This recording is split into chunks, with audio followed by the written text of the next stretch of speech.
Salut à toi et bienvenue dans cette nouvelle vidéo. Aujourd'hui, je vais te montrer une astuce pour te démarquer simplement de ta concurrence.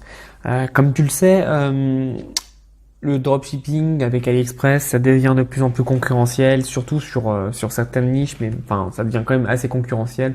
Et justement, au lieu de baisser les bras et dire je n'y arrive pas, essaye d'être malin et de prendre le problème à l'envers et te dire qu'est-ce que je peux faire de différent et de mieux pour me démarquer.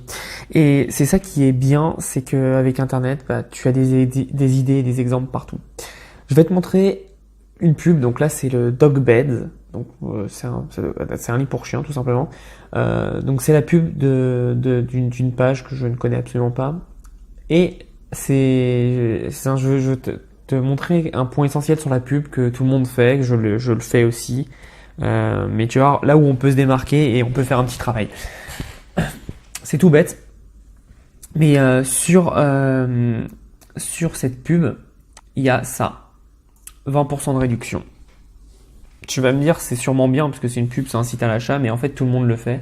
Et comment toi tu peux te démarquer si par exemple 3 ou 5 pages font la même promotion, il y aura toujours les 20 ou 30 ou 15, enfin peu importe, de réduction. Là où tu peux te démarquer, c'est en faisant des bundles. Alors qu'est-ce qu'un bundle? Pour ceux qui savent pas, un bundle c'est par exemple, si tu achètes ce lit pour chien, tu as une laisse avec par exemple, gratuite. Et tu vas pouvoir te démarquer. Je vais t'expliquer en fait ma technique que j'ai utilisée pour le Black Friday. C'est qu'en fait on avait un produit donc qui nous coûtait $1 à l'achat, qui se vendait correctement bien, et on vendait aussi des produits plus dans les $40. Au lieu de faire une promotion sur le prix, on l'a fait quand même, comme c'était Black Friday, on a voulu faire vraiment un truc super généreux, donc on a fait une promotion sur le prix, on a fait je crois moins 50%, donc un gros truc, on voulait rentrer un maximum de clients. Et pour les inciter, c'est à chaque fois qu'ils achetaient donc ce produit, ils recevaient donc notre produit qu'on vendait à 9 €, je crois, il me semble qu'on le vend à 9 €, ouais. Et on le faisait donc gratuitement, parce que nous ça nous coûtait qu'1 €. Donc tu vois, tu casses pas beaucoup ta marge. Sauf que la personne, pour lui, ça lui faisait avoir un produit qui coûtait donc avec les frais de livraison à peu près 13 € en plus. Donc la différence, c'est beaucoup plus important de se dire j'ai gagné 13 € et un produit en plus que 15% ou autre. Donc tu vois la différence. Par exemple là, au lieu de te démarquer, tu dis édition limitée, recevez avec l'achat de ce comment on appelle ça, de ce lit pour chien, recevez une laisse ou un collier pour chien. Et la valeur perçue va être différente parce que c'est des promotions que peu de gens font, de faire des bundles, et que ça convertit très bien parce que c'est quelque chose qu'on voit pas, donc qui est différent, et puis en plus t'apportes quelque chose en plus. T'apportes pas forcément une réduction financière parce que ça se trouve ton client il s'en fout d'avoir 20% de réduction. Je sais pas si ça t'est déjà arrivé, mais tu fais des réductions avec un code et les gens l'utilisent pas. Donc forcément l'argent n'est pas forcément l'élément essentiel dans ton problème de vendre. C'est aussi ton offre et ta valeur perçue. Et là, si tu arrives à offrir 2 produits pour le prix d'un seul, ils sont super contents. Alors par contre, après il y a la question technique qui s'offre à nous, c'est comment tu gères ça au niveau de ton back-end.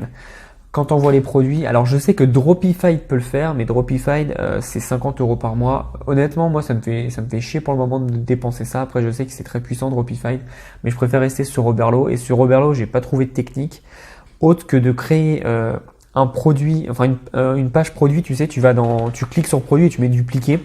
Tu mets le prix du produit à 0. Et en fait, tu l'offres en upsell. Donc et tu crées avec une application d'upsell. Donc moi, j'ai Smart Upsell. Je te la présenterai dans une autre vidéo. Je crée donc une upsell. Dès qu'ils achètent ce produit, il y a direct l'upsell et il y a que cet upsell qui s'ouvre. Qui s'ouvre en gratuit parce que j'ai mis aussi des upsells payants pour augmenter toujours le panier d'achat. Mais du coup, tu le mets à 0 et après sur ta page produit, tu caches bien tous tes produits pour qu'ils soient dans aucune collection, qu'ils soient pas visibles sur ton site et qu'ils n'apparaissent qu'en upsell. Donc je vais pas te mentir, j'ai eu quelques petits problèmes où t'avais des gens qui achetaient pas le même produit et qui essayaient de récupérer l'upsell je sais pas comment ils l'ont eu, mais du coup ils essayaient. Donc là, du coup, quand ils passaient la commande, bah moi je leur offrais pas. Je leur envoyais un mail en leur disant que je leur offrais pas et il y avait pas de problème. Mais sinon après sur Oberlo, bah du coup quand t'as la commande, bah après ça fait comme d'habitude et tu l'envoies. Donc c'est une bonne technique. Je l'ai testé parce que bah j'y ai réfléchi à une stratégie et il fallait quelque chose pour se démarquer.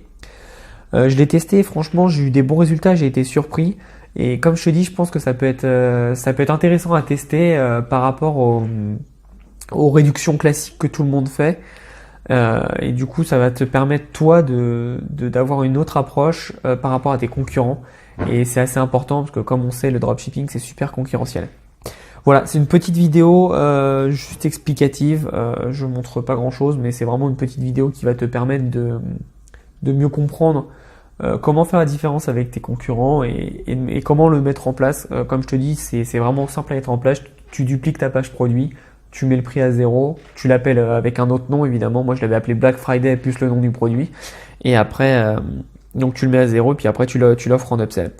Et voilà, c'est fait. Donc parfois faut pas bien chercher loin, mais suffit juste de faire un truc de différent et tu vas pouvoir faire une énorme différence sur le long terme. Voilà, c'est tout pour moi. On se retrouve dans une prochaine vidéo et en attendant, passe à l'action et bonne chance pour ton business.